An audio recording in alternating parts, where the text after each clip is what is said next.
Good morning, everyone. God bless you. I'm going to make this quick this morning. I just wanted to set things up for later on today, to be honest with you. Been up pretty early this morning thinking about how best to portray the gospel, how best to reach the people who are like me, who are afraid or ashamed of where they're at in Christ. And also for the ones who are trying to find out what that means, like to be a Christian, to be Christ-centered, to be someone seeking um, healing, to be whole, um, to be accepted, um, but not coddled, to be able to walk this thing out, to be honestly able to walk this thing out. And um, I was sitting, when I got up this morning, I got my coffee. Good morning. You know, can't really see that with this background, but nothing on there. Um,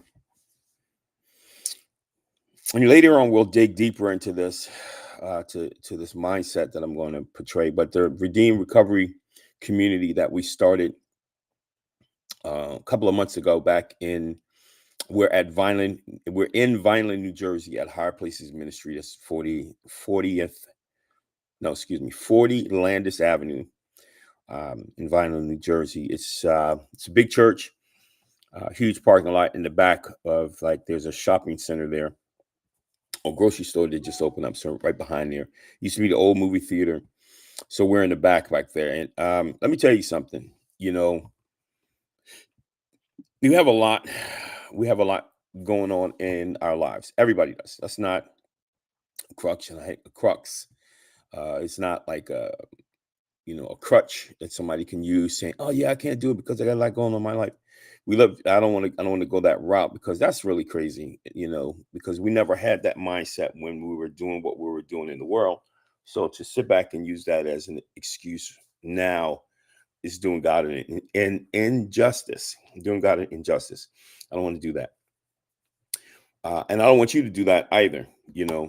We have we have AA meetings all across the country. We have NA meetings all across the country. We have CA meetings all across the country. SA meetings all across the country. And we always, we talk about 12 steps um, to do this and 12 steps to do that. But we don't really talk about where these things come from. Um, and it's been so watered down now, when we have groups and we have meetings, until the person can come in there and pick anything that's going to be detrimental to their health, and harm to them, and say, "This is who I am. This is my supreme strength to help me get through this." And the reason we do that, I believe, is because we want our partner, the higher power, to do all the work, and we don't want to do anything. We just want to show up and be better one day. We just want to walk in and be like, "Oh, my higher power did this." No, there is a responsibility for every addict that's out there, for every person who's coming away from pornography, from every liar that walked like their father, the devil, and decided that I don't want to lie anymore. There's a responsibility for you and for me. When I walked into this role as pastor for First Love Unbroken, when I started to understand that God was calling me not to hide anymore, not to make excuses, no more loopholes, to be a man of God, and not walk humble. Watch this, because people love using that word. I was thinking about that this morning. We like, "Oh, just be humble." No, no, no. God called you to be holy. Humbleness may come from the holiness that you're in, but your holiness will not come from you being humble. Um, Suckers are humble because they are afraid and they feel as though they can't beat the adversary that they're battling. Wow. Sorry. But if you want to be holy, then you understand that you can beat anything, because you have God on your side and he is within you. Greater is he that is in you than he that is in the world. You're no longer walking defeated, you're walking victorious. I was looking through some of my stuff and I saw this documentary that was done by Matt Verderos from Green Rose Pictures. Awesome man of God, good friend of mine, going through some things, boy, but that boy is on fire for God. Right now, um, I looked at this and I was like, man, what kind of title is that you came up with? But it makes so much sense then as well as now. You can't see the title because it's backwards because it's a photo of the cover of the DVDs that we printed out. Way too many. It's for somebody nobody knew me, but the documentary. The title is "Seriously, God, you want to use who?" Most of the time we feel as though it's a mistake or that we're just too bad, too far gone for God to want us. This is my mugshot behind me. That's only one of 44. One of 44 mugshots. Hmm. I should be jacked up right now. Probably should be in jail for life. No, I didn't murder no one. And if I did, it didn't matter. It wouldn't matter. Because God can forgive you and he can still redeem you and still take you to heaven. Now, the ones out there who really hate that and say, well, that's not fair. Well, you can't tell God what to do with his stuff. You can't tell God what to do with his people. We are the chosen. We are the ones who have been in the cave and learned how to come out better. We've walked with the King of Kings and Lord of Lords. We've gone through hell and come back, and we stand not as examples of what is wrong with this world or the system, or we don't blame people or blame things. What we do is we come in and we blame God for our blessing. We blame God for our victory. We blame God for where we're standing. We blame God for the way we love you when you hate us. We blame God for that. Yeah, he messed around and changed all the lions, tigers, and bears and made us lambs. He didn't change the way we look or the way we dress or the way we sound, but he changed us from the inside out and made us men and women of God who come to get busy. We come to get busy. We come in the name of the Lord. We come because Yeshua HaMashiach is crazy about us. And he's not just King of Kings, he is Lord of our life. And he likes the way we move, he likes the way we flow. He likes us because we are just like him. For the ones who've never done anything whatsoever in their life, man, I love you because you are an example of a man or a woman of God. If you feel as though you have no backstory, if you feel as though you don't have any issues and you've never been arrested and you don't do drugs and you were a good student, you have all of those wonderful attributes, you still need Jesus, because somewhere along the line, there is some issue, some stuff that he says, I need to get that from you. There's a weight that you're carrying that's called emptiness.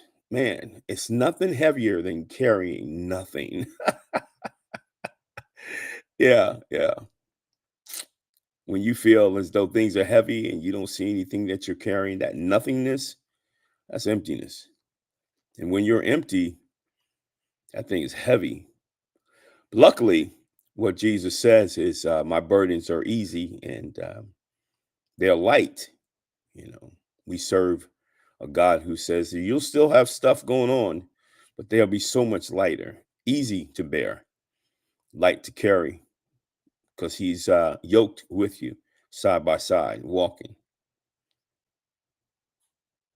Yeah, good morning to you, by the way. So later on today, we're going to talk a little bit more. I'm not going to go more than about 9-10 minutes here. The Redeem Recovery Community starts 5 p.m. promptly, 40 Landis Avenue, Vineland, New Jersey. The church is Higher Places Ministry. This is not a church service. Do not come expecting one. This is a group where we sit and we heal together, where we grow together. We want to be healthy, healed, and whole. So I invite you to come out Sunday, every other week, but this Sunday is the week, 5 p.m., Higher Places Ministry. Don't be late. Come with an attitude and a mindset to want to change, to want to be whole, to want to be healthy, and don't leave until God does these things. This week we will be talking about something a little different. Each week is different. There are topics, not steps. We have topics that we're running through. Um, we believe in knowing that there is a God, Jesus, being the Son of God, God in the flesh, but we also are learning how to trust him, to be able to trust him above what we feel, what we think, what we thought, what we heard, what we've seen, what we've been through, to trust him. And with that, obedience will follow. And what does that mean? What does that look like? Be holy as I'm holy. Be perfect as I'm perfect. That's him talking, not me. But I like to walk like him, talk like him, be like him, because he says that I can do it. So anyway, come on out. Let's hang out together. There's so much more to go into. This week, we're going to go over the Serenity Prayer. We've got a video or two that we're going to be showing you. There's some things that we want to talk about. We want to make sure that we uplift you and build you so you don't have mugshots like mine, even though I look pretty darn good, by the way. God bless you. I love you. This is Brother Wolf, pastor, CEO, founder of First Love Unbroken. That's Fire Production, Mirror Image Apps, and a whole bunch of other stuff that probably really will never be mentioned, but God will know later on. Come on out and hang out with us. Until that time, God bless you. I'm going to get off of this doggone thing. I'm going to go join my Bible study with my boys. Shout out to Joe Schmo's Bible study. I'm late. Sorry, my bad. Coming in right now. Coming in hot.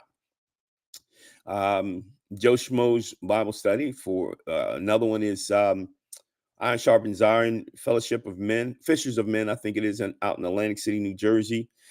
There is the men's group at Higher Places Ministry. And let's get this thing cracking. God bless you. I'll talk.